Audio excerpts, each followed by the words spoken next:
আসসালামু আলাইকুম। এই হলো টিউশনের জীবন। এই যে হাতে ছাতা, এখনও বাসায় যেতে পারি নাই। এখন বাজে হচ্ছে আপনার 12টা 13। এই যে অন্ধকার নিলিবিলি রাস্তা, টিউশন করে মাত্র বাসায় যাচ্ছি।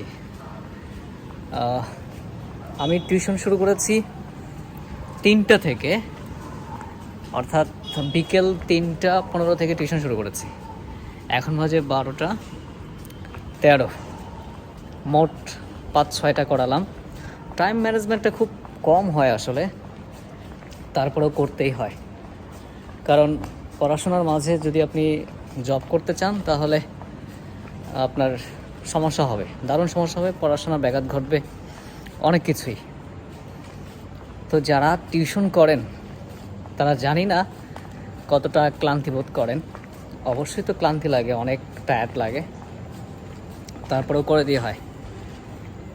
উপায় নাই, করতেই হচ্ছে। যখন জবে যাব তখন হয়তো আর টিউশনি করা হবে না। এখন ছাত্র জীবন এইভাবে পার করতেছি, তবে খুব টাফ লাইফ লিড করতেছি, বুঝছেন। এই যে হাতে এখনও ছাতা আছে, কারণ বৃষ্টি হয় কখন বলা যায় না। এই হলো টিউশন লাইফ, অনেক টাফ।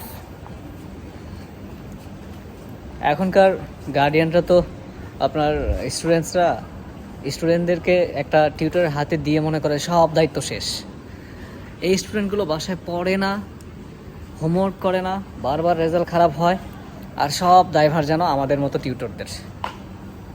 আর টিউশন আসা যতটা সহজ, যাওয়া ততটা কঠিন। এই যে এত পরিশ্রম করে পড়াচ্ছি, একটা স্টুডেন্টের পরে 1 ঘন্টা 1.5 ঘন্টা 2 ঘন্টা প্লাস টাইমও আছে।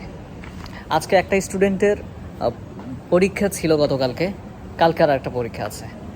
ওকে 2 ঘন্টা টানা পড়িয়েছি। 2 ঘন্টা না, ওকে শুরু করেছি 9টা 30 থেকে, এখন বাজে 12টা 15। আমি 3 মিনিট আগে ওকে ছেড়ে দিলাম।